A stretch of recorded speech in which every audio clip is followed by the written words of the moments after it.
A gente vai estar falando dessa live aqui sobre o benefício de prestação continuada, né? Conhecida aí como BPC.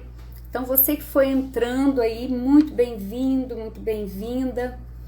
Todas as semanas, aí, todos os dias a gente tem trazido aí conteúdo. Boa tarde, Karine. Boa tarde, Isis. Seja bem-vinda aí, você que está entrando aí. Eu prometo que hoje eu não vou me estender, né? Temos os flamenguistas aí também de plantão, falando que hoje às 18 horas tem o jogo do Flamengo e quem sou eu para disputar, né? Então, seja bem-vinda aí, você que está entrando agora, ainda tem dúvidas com relação a esse benefício de cunho assistencial, né? Que tem grande valor pro cliente e para a pessoa que faz esse requerimento. Gustavo, seja bem-vindo aí à nossa live. Essa live ela teria que acontecer essa semana, mas a gente não pôde fazer, então trouxe ela para domingo, que é um compromisso que eu tenho com vocês de estar sempre trazendo aqui um conteúdo de relevância. E o BPC tem sido um benefício que muitos ficam perguntando, tem muitas dúvidas, e aí eu decidi vir aqui fazer esse conteúdo. Eu sou a Alexandra Rezende, tem muita gente nova aí entrando no meu Instagram. Se não me conhece, eu sou a Alexandra, eu sou advogada previdenciarista, eu sou professora, né? Eu tenho curso de Estrave-Prev, e a gente vem aqui trazer esse conteúdo para vocês. Então, Eliette, Gisele, muito boa tarde. Nós vamos estar aqui voltados para a prática. Todo conteúdo que a gente trabalha aqui é voltado para a prática e para a prática previdenciária na esfera administrativa, porque a gente entende que é um meio que, se a gente fizer um PAP bem feito, que é um processo administrativo previdenciário bem feito, a possibilidade de êxito para o nosso cliente e, consequentemente, para nós, vai ser muito melhor. Então, boa tarde aí para você que está entrando agora, Luiz, Bia. Vamos combinar, né, que eu vou estar falando aqui o conteúdo. Se no final ficar alguma dúvida, você quiser trazer sua pergunta, é só colocar aqui que eu vou estar respondendo no final. Eu dei uma olhada lá também na caixa, né, que o pessoal mandou pro direct, então vou também estar respondendo.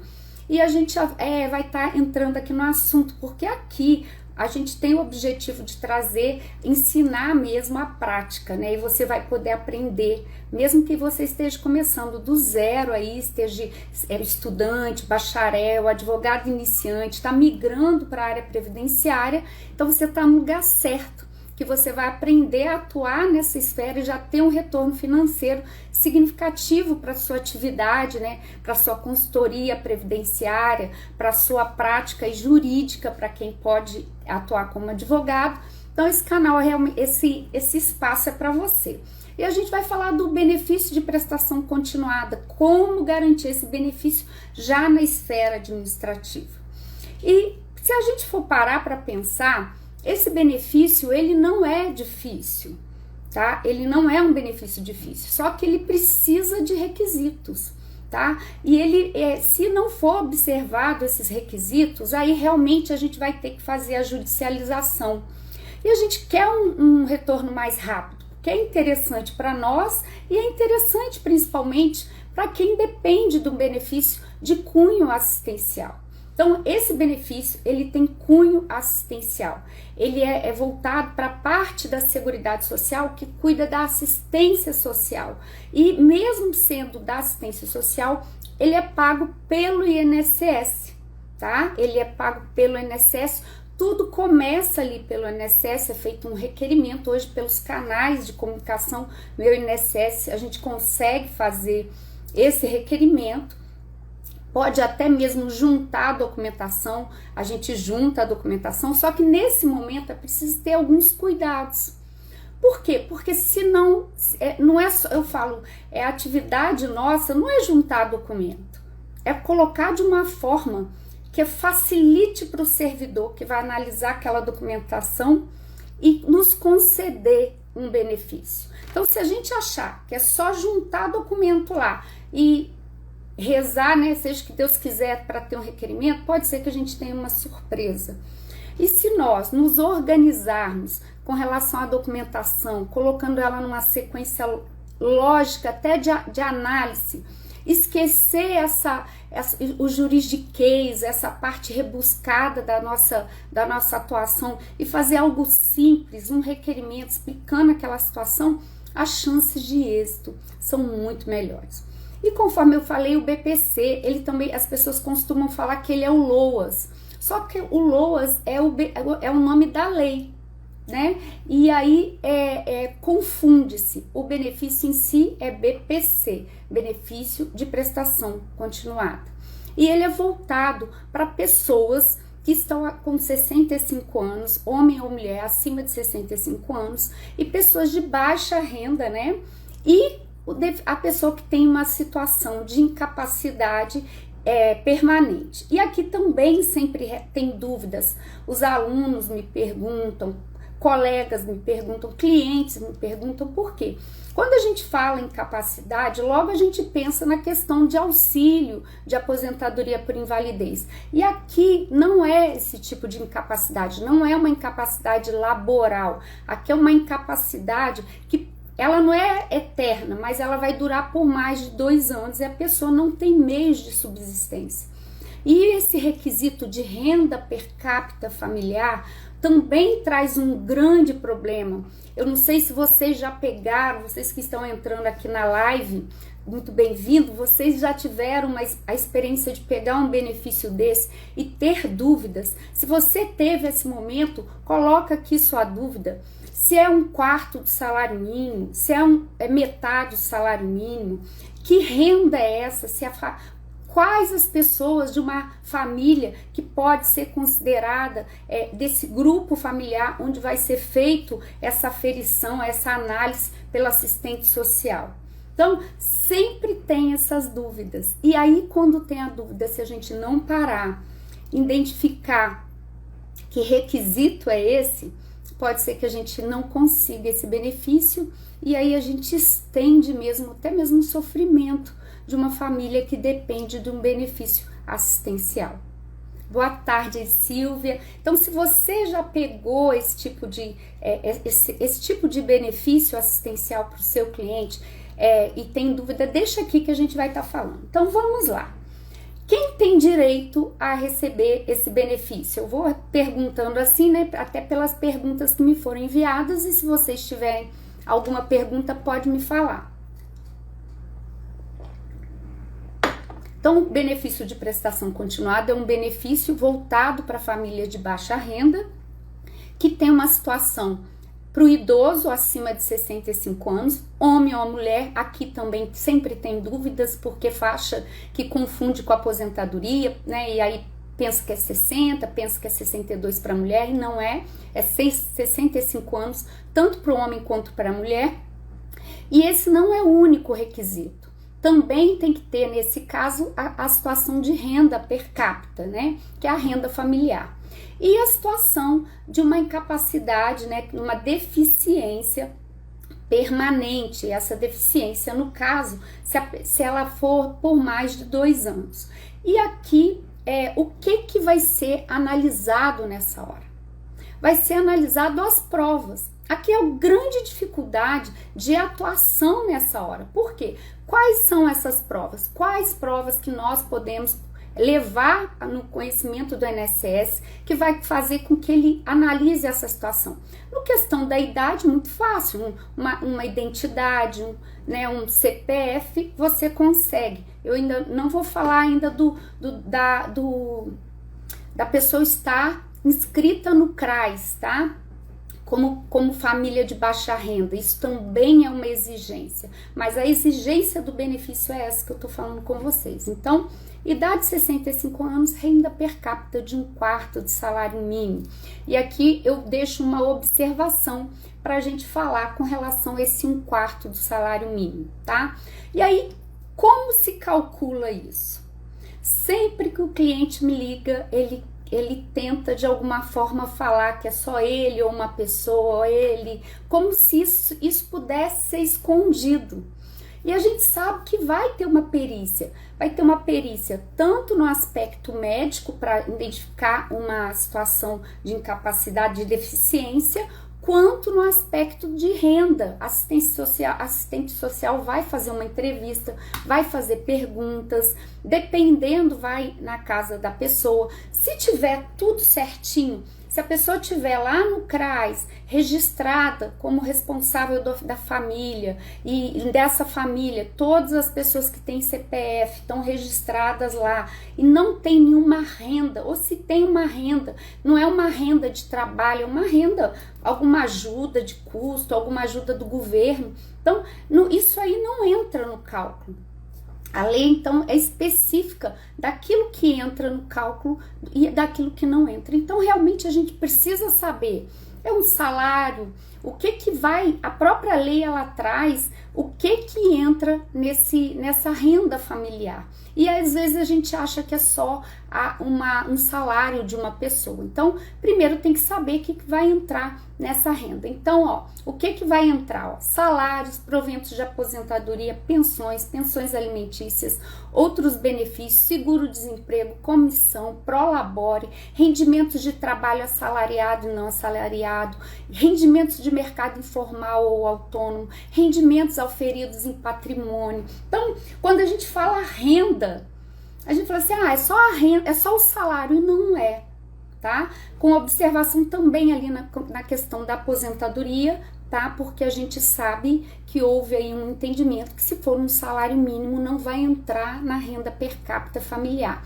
E tem as exceções. Então, quais são as exceções? Remuneração de pessoa com deficiência na condição de aprendiz ou estagiário, recursos do programa de renda, como o programa Auxílio Brasil, ou aquele auxílio inclusão, né? Benefícios e auxílios assistenciais temporários e o próprio BPC.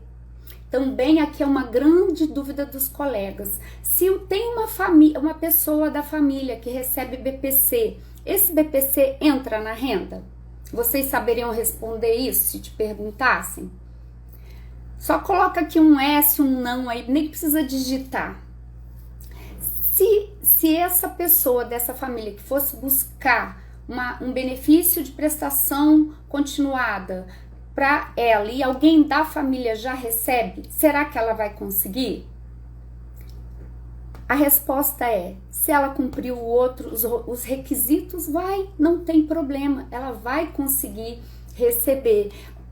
Brechó, Florai aí, a resposta, desculpa que eu não vi antes, ela vai conseguir. Se a pessoa da família já recebe BPC, esse BPC não vai entrar no cálculo, que é um benefício também assistencial, tá? Isso é novo, tá, gente? Isso aí tá vindo aí com portarias, tá? Com novos entendimentos, com acordo de conduta aí com o STF, tá? E aí houve essa ampliação, tá? Para a pessoa, ela já ganha um benefício assistencial, então não tem problema se a pessoa da família dela também precisar e tá numa situação de idosa, mais de 65 anos, ou uma situação de deficiência, ela também vai poder receber, não tem problema, tá?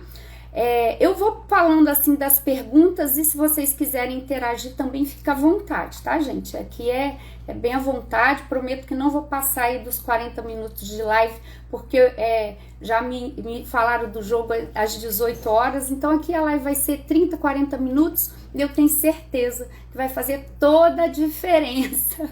Aí, só você ter cuidado aí com a documentação. Ei, Fernanda, seja bem-vinda aí. A gente está falando do BPC LOAS. Se puder contribuir, fica à vontade. Então, quem pode receber, o que a gente falou, idoso com mais de 65 anos e aquela pessoa que tem uma deficiência. Outra questão que sempre perguntavam, e hoje as pessoas já estão entendendo isso, se criança tem direito a BPC, né? E a gente sabe que sim, que tem direito, desde que a gente prove a deficiência dela, por exemplo, um autista, né? Só que a grande dificuldade, gente, são pessoas de baixa renda, são pessoas que não têm muito acesso, até mesmo o laudo para essa condição dessa criança às vezes é muito difícil. Então vai ter que ter uma pesquisa, né? Vamos lá, a Roberta está perguntando aqui. Uma criança com deficiência consegue receber o LOAS se algum dos pais tiver CTPS registrada? Não tem problema você ter CTPS registrada. A questão é a renda per capita familiar, Roberta. Se as pessoas que residem nessa casa e pegar o salário dessa pessoa que tem essa CTPS, ela tem um vínculo, ela é uma empregada, ela tem um salário. Se essa renda passar de 1/4 do salário mínimo nos olhos do INSS e não tiver como fazer o abatimento das coisas que a própria portaria traz que pode ser feito o abatimento, aí não vai ter direito. Mas se ela se encaixar no requisito, vai ter sim. Só vai depender da prova que você gerar com relação à deficiência dela e com relação a essa renda per capita. Então vale a pena aí quem tem cliente nessa condição fazer um processo, quando eu falo um processo administrativo, é aquele que vai preparar a documentação para dar entrada, é fazer dessa forma, né, uma forma organizada, com a documentação que comprove aí o que pode ser descontado. Não é tudo, tá, que pode ser descontado. Veio nessa portaria também, se eu não me engano, a 14, depois eu até passo aqui para vocês, isso mesmo, portaria 14 aí, a portaria conjunta do INSS, ele trouxe regras e procedimentos do requerimento de concessão, manutenção e revisão do BPC. E aí tenho aqui um artigo aqui, que incluiu na lei, né, que foi o artigo 8, inciso 3, a linha F.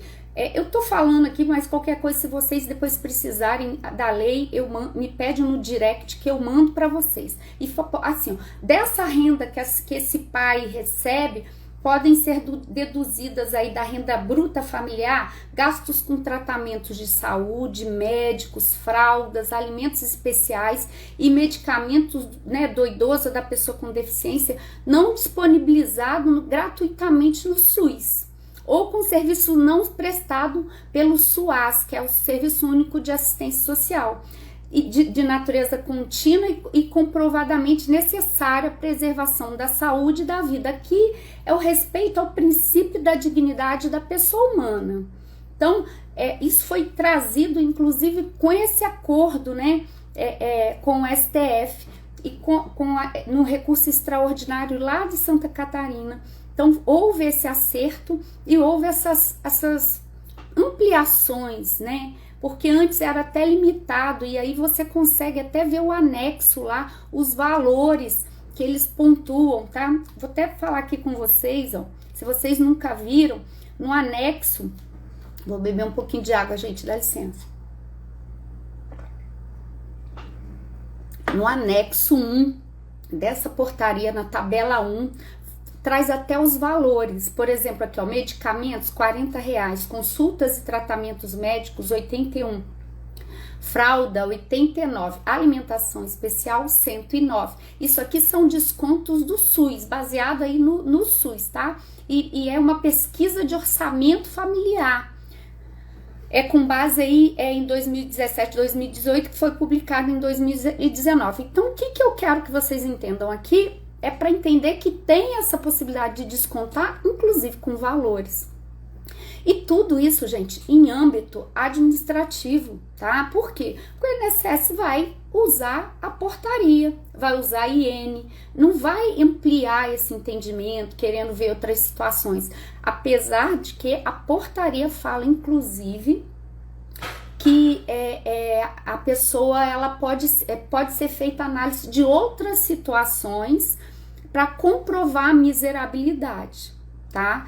Então, esse tipo de ampliar a análise para miserabilidade, eu já falo que é na justiça. Na justiça, inclusive, eles vão entender que é meio salário mínimo, que por conta do auxílio lá da pessoa com deficiência, houve todo o entendimento. Então, se pode para essa situação, por que vai considerar uma renda per capita diferente para um benefício que tem a mesma natureza? Só que para o INSS é 1/4. Na justiça, a gente consegue questionar isso para meio salário mínimo, tá? Então, assim, a gente precisa já estar preparado para essas situações, para a gente traçar a nossa estratégia, né? E a estratégia é buscar esse benefício no administrativo, porque vai ser muito mais rápido, tá? Na justiça, o oficial de justiça vai até na casa da pessoa para verificar realmente quem mora.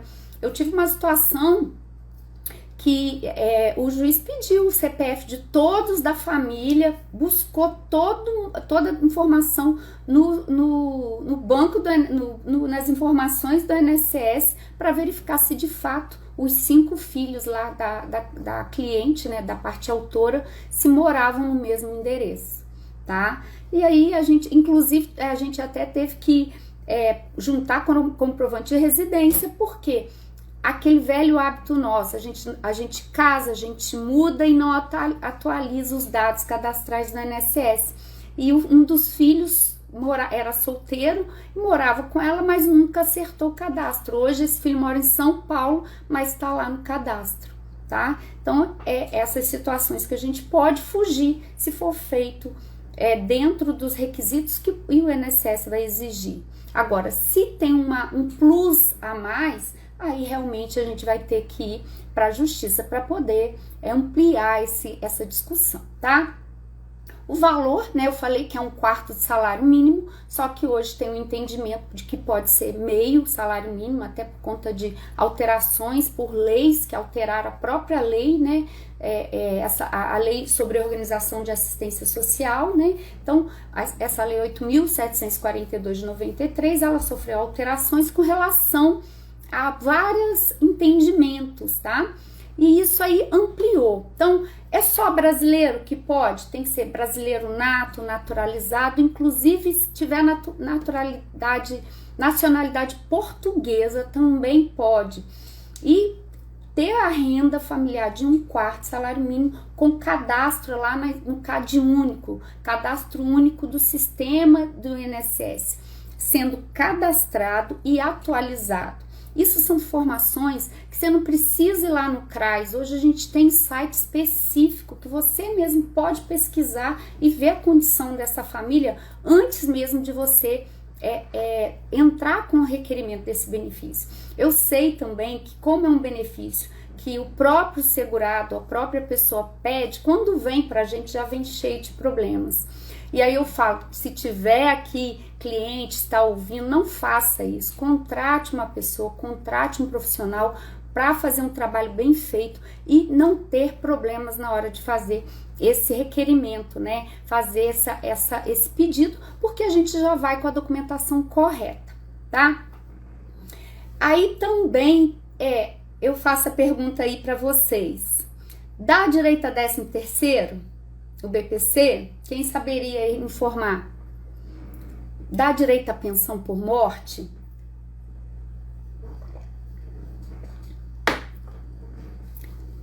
Vou responder. Se depois aparecer aqui, né, vocês me desculpem.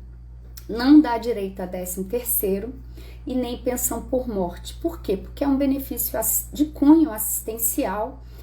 Para aquela, exatamente aí, Olivia, o Brechó tá respondendo, realmente não cabe 13º, não cabe aí pensão por morte, então é um benefício que precisa ser, a Bia tá falando não faz ideia, então Bia, não dá direito a 13º, não dá direito à pensão por morte, a gente fala, é até ruim falar, né, que a miséria morre com a pessoa, né? Porque é um benefício voltado para a situação de miserabilidade.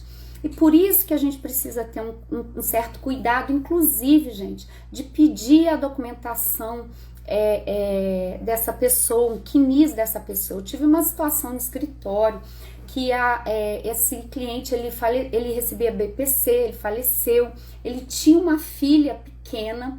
Aí essa filha tinha direito ao benefício, se tivesse pensão por morte, só que ele morreu recebendo BPC. A esposa, a companheira, me procurou, se eu poderia intervir, entrar naquela situação, e aí eu tive cuidado de olhar o CNIS, e ele já tinha direito a aposentar. Inclusive, ele tinha feito um pedido que havia sido negado porque não considerou um tempo que tinha na prefeitura da cidade. Eu fui até lá naqueles arquivos da prefeitura, conseguir uma boa alma lá que me desse a relação lá como é que fala?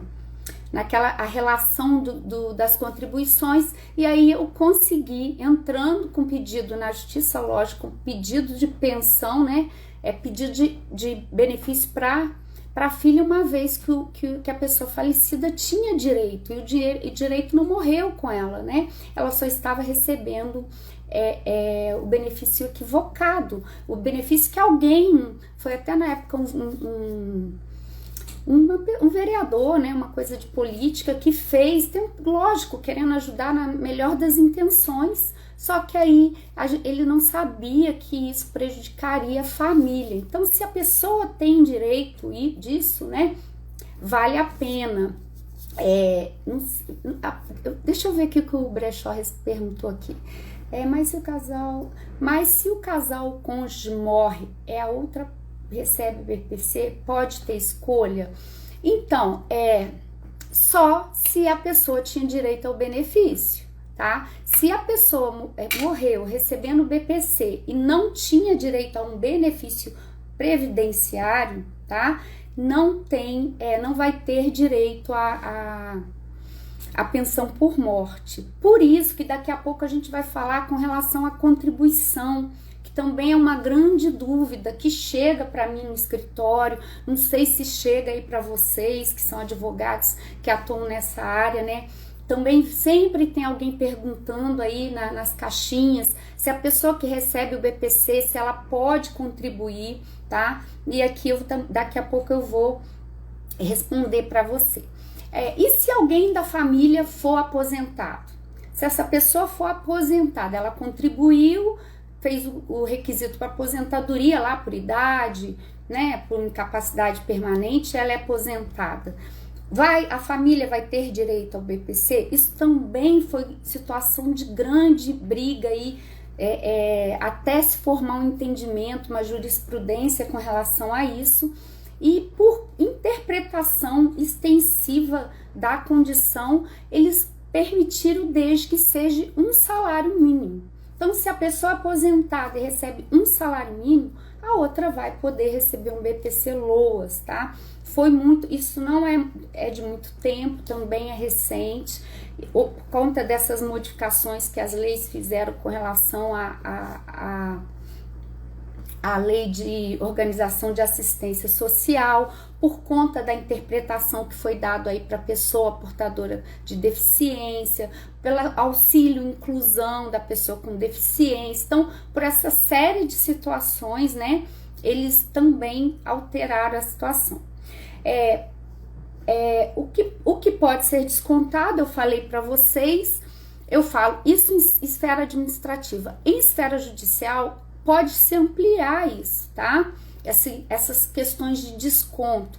No INSS é engessado, é aquela lista que eu passei para vocês. E igual um colega falou aqui, mas gasta-se muito mais, e a gente sabe disso, né? E de toda a dificuldade que tem, a gente precisa ter o trabalho de gerar essa prova para que a gente possa conseguir o benefício, mesmo se a renda passa de 1/4 do salário mínimo, tá? Eu também até pesquisei, tem entendimento jurisprudencial com relação a isso, tá? Recente também, tá? É só, se tiver aqui para justiça, que é o que a gente não quer, a gente quer garantir isso no administrativo, basta ter esse cuidado na hora da prova, tá? Na questão de quem recebe pode contribuir. E aí eu vou fazer essa pergunta para vocês. E aí, o que vocês acham? Quem recebe BPC LOAS pode fazer contribuição? O que vocês acham aí? Conte-me para mim. Fale aí comigo. Contribua aí, gente. Quem recebe BPC LOAS pode contribuir? Por que contribuir? Porque a gente falou que não gera 13º, a gente também falou que não gera pensão por morte, e às vezes essa pessoa aí, ela tem uma situação que ela quer um benefício futuro, aquilo ali que ela está vivendo, ela quer contribuir para gerar esse benefício. E aí, ela pode contribuir sendo um benefício assistencial? E um dos requisitos, né, ela não pode ter renda, né? E aí se vocês pesquisarem também um pouquinho, aí vocês vão verificar que pode sim, tá? Pode contribuir. Só que tem que ter um cuidado aí, porque algumas pessoas, né, elas fazem contribuição acha que pode fazer contribuição com 5%. E aí, por conta de uma palavrinha lá que tem na lei, que ela não pode ter renda, ela não pode gerar renda, né, essa renda, por isso que ela tem o BPC não é uma renda, né, é uma assistência. Então, se ela não pode ter aquela contribuição para pessoas de baixa renda. Ela pode contribuir com 11% ou 20%, mas pela lógica, ela pode contribuir faz 11%, que é um salário mínimo. Então, ela pode sim contribuir. E esse BPC, ao contrário do que as pessoas pensam, ele não é eterno, a pessoa vai receber pro resto da vida, não. Ele tem que seguir requisitos, inclusive já tem na portaria que se não tiver a atualização lá no CRAS, se não tiver esses cuidados e aparecer por acaso um CPF nessa relação familiar aí, que tem uma renda que descaracteriza a exigibilidade de renda per capita, esse benefício vai ser suspenso, vai ter um prazo de análise e depois ele vai ser cessado, né? Então, por conta disso, né, por ele ter esse caráter provisório, por ele depender dessa situação de renda familiar, a pessoa pode contribuir. E por ela poder contribuir, ela tem só esse cuidado, que ela não pode contribuir 5%, igual o MEI, igual as pessoas que fazem naquela condição que tem uma renda insignificante, ela faz no código 1929. Então, não é essa a situação. A situação ela não tem renda, tá? Ela recebe um benefício assistencial. Os 5% é para pessoas de baixa renda, tá? E isso não é uma renda, né? Então, esses cuidados a gente precisa ter. Muitos têm o benefício suspenso e cessado, porque não faz a renovação lá no CAD único. O INSS também coloca muito em exigência, tá? Para poder o profissional que está atendendo essa família juntar esse extrato lá. Mesmo o INSS, eu falo assim, é até absurdo, que o INSS ele tem acesso, né? Mas mesmo assim ele coloca em exigência. Então, para evitar exigência, para evitar erros, tá? É bom que a gente já tem esse cuidado, junta também uma forma da gente estar analisando a situação que esse cliente traz pra gente, que essa pessoa traz, e você, quando for fazer esse requerimento, você já consegue garantir um êxito aí considerável para o seu cliente e, consequentemente, para aquilo que você vai receber como remuneração do seu trabalho. Uma das coisas também que traz muita confusão é com relação a quem pode ser considerado dessa família.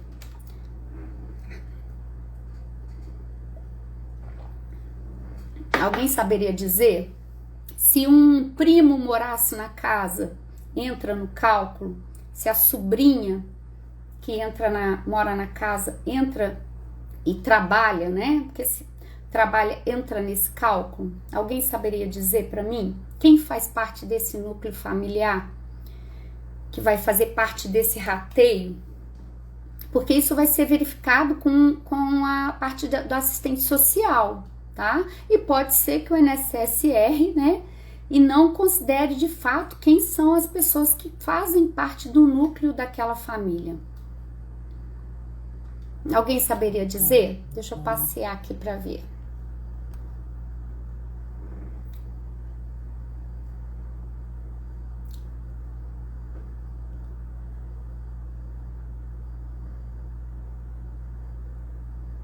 Oi? Vamos lá. O Brechó fez uma pergunta que eu acho necessário responder. Ele perguntou se o MEI pode receber BPC. Não pode, porque não pode ter renda. Ele não tem renda, né? A pessoa não tem renda, ela está numa situação de miserabilidade. O MEI é um microempreendedor que contribui com 5%. E às vezes a renda dele é muito maior, mas na cabeça dele ele está tendo a vantagem de contribuir com 5%.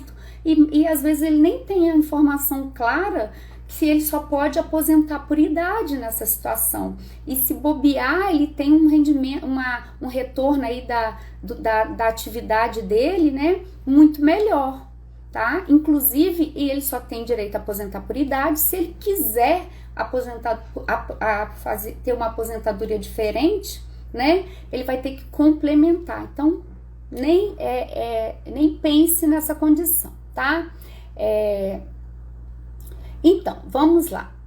Não sei se alguém respondeu. Então, o núcleo familiar, a própria lei traz quem faz parte desse núcleo familiar. E eu até trouxe aqui uma decisão do TRF4 que ele não considerou a sobrinha como núcleo familiar. Então, núcleo familiar é o pai, a mãe, os filhos solteiros, tá? Então, se seu filho é casado e tá dentro da sua casa, ele não entra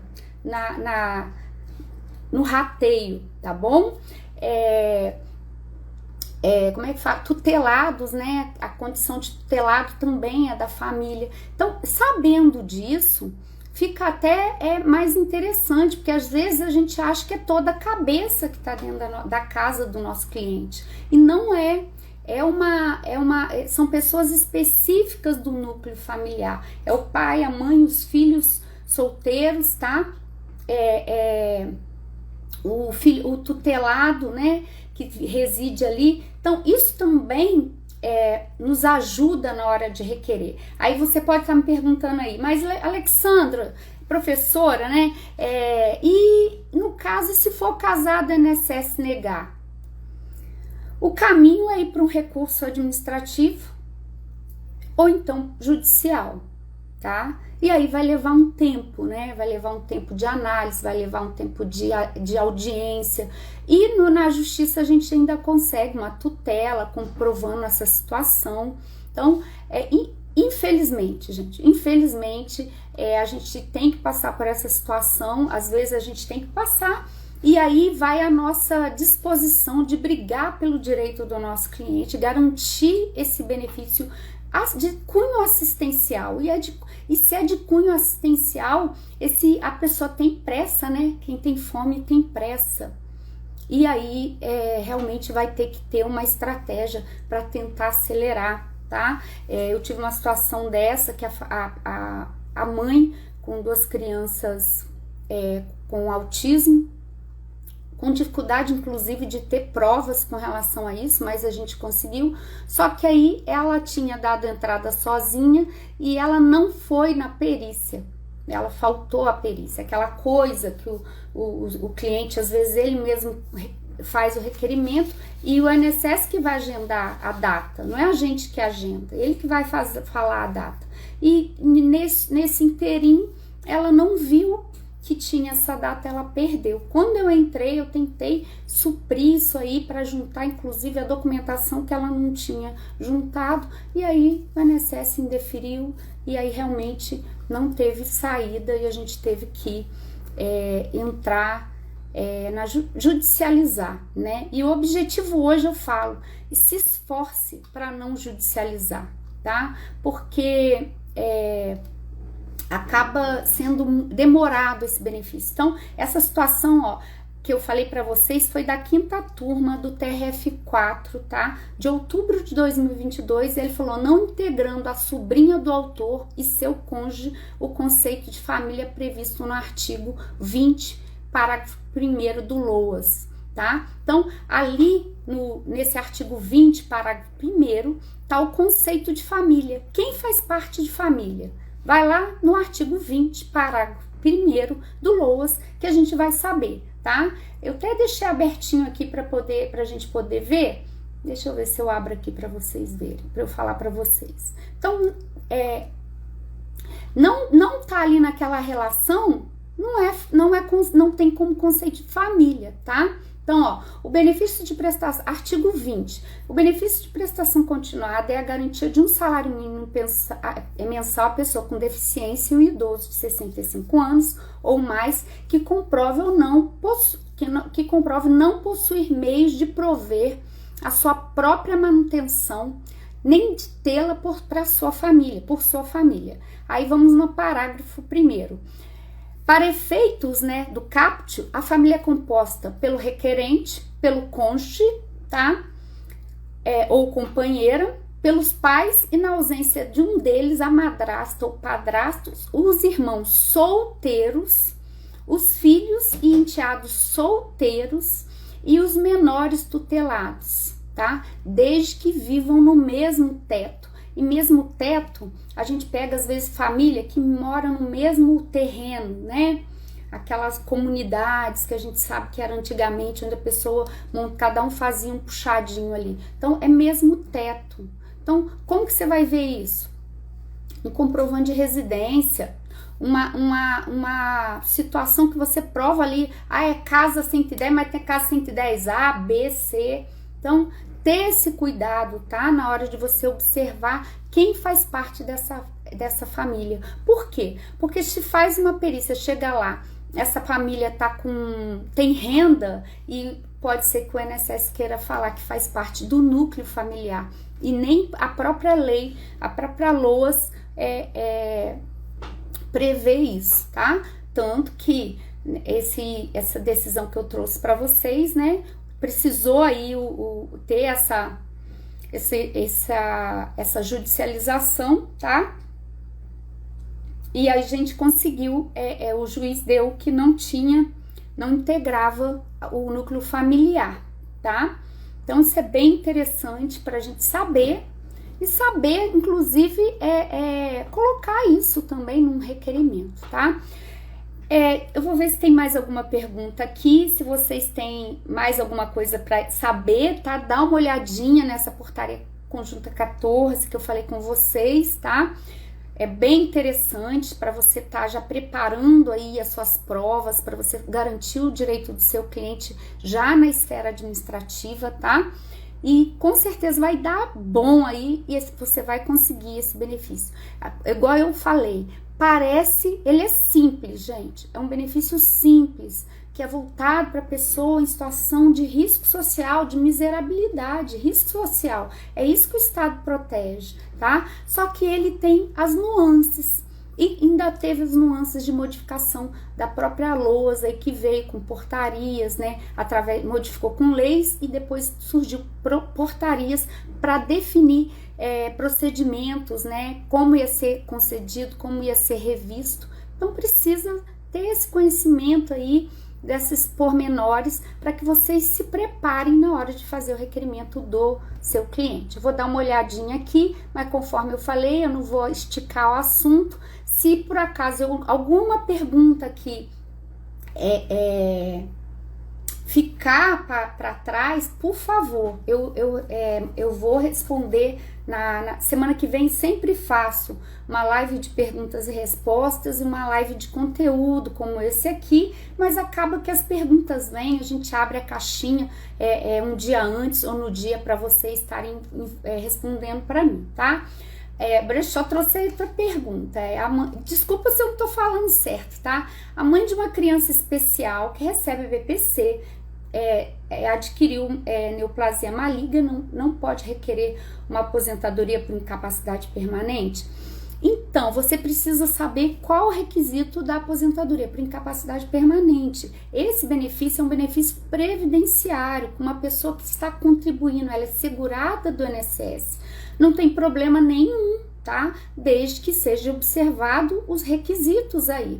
Então, uma coisa é a criança que está recebendo, provavelmente se ela já está recebendo, vamos interpretar aqui a pergunta. Se ela já está recebendo BPC, a família já passou por uma perícia, por uma assistente social para conceder. Essa pessoa, a mãe que adquiriu essa doença, que inclusive nem tem carência, mas precisa ter qualidade segurado, é preciso ver todos os requisitos, entendeu?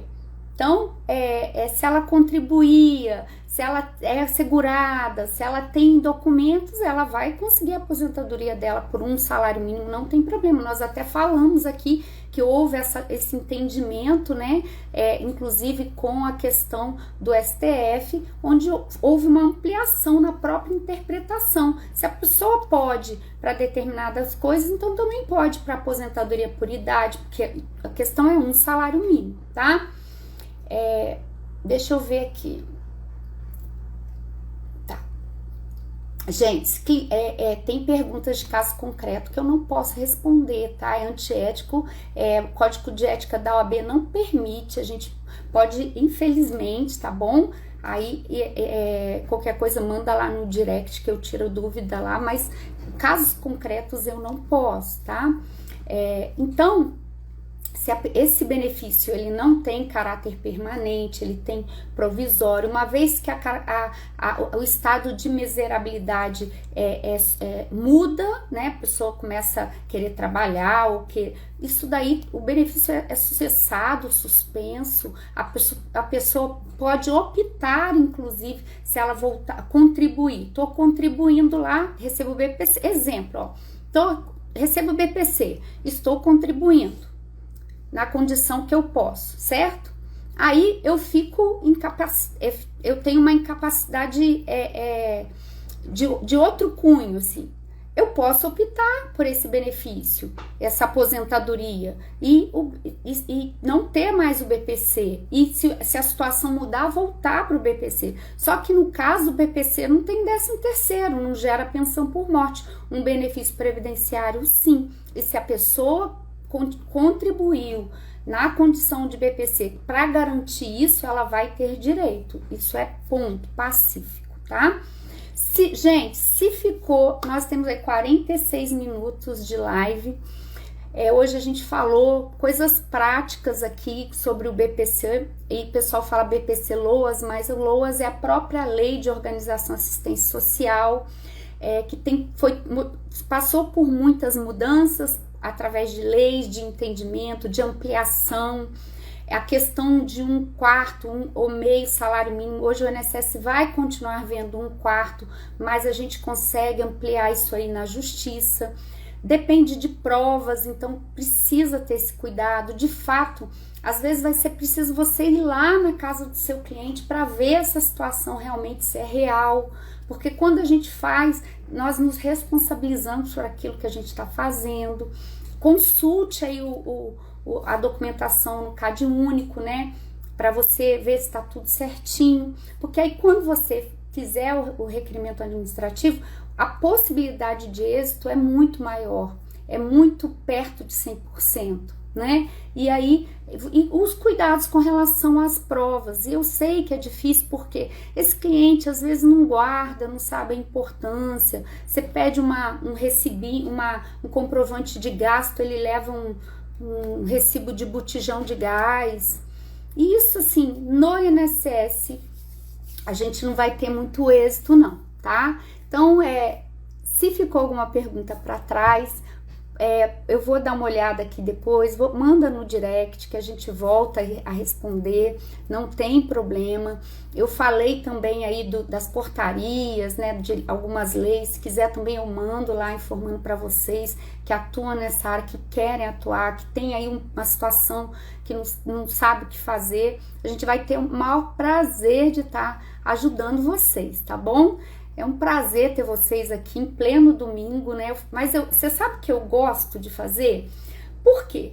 É uma coisa muito rápida, 1 hora, eu acho que 1 hora é um investimento na sua vida, um investimento no seu conhecimento, é um investimento naquilo que você se propôs a fazer, e só tá aqui quem quer, entendeu? Só tá aqui quem tem sede de aprender, tem sede de buscar, tá? Então, muito obrigada por você estar aqui comigo nesse domingo, querendo realmente uma transformação, querendo aprender, querendo melhorar, né? A gente precisa buscar melhorias na nossa vida e, consequentemente, naqueles que estão perto da gente ou nos procuram para requerer um benefício, né? E isso é muito legal, esse investimento desses 49 minutos.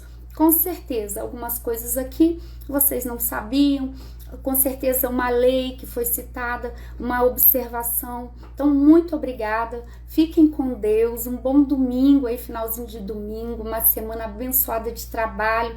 Essa semana, quarta e quinta, eu vou estar aqui. Quarta, perguntas e respostas. Se você tem qualquer pergunta aí, se não tiver lá na caixinha, pode mandar no direct, que a gente pega, ou a equipe pega, para poder à noite, na quarta-feira, a gente está aqui trazendo para vocês a resposta e tentando de alguma forma aí te ajudar a você atuar na prática previdenciária, começando do zero, já iniciando, tomando coragem, né? O bacharel, o estudante de direito que se dedica e que está aqui também, e o advogado iniciante, que não sabe às vezes esses detalhes da previdência, fica assustado. Não se assuste, não se assuste, que aqui você vai ter, a gente vai traçar o caminho para que você tenha êxito aí no seu trabalho.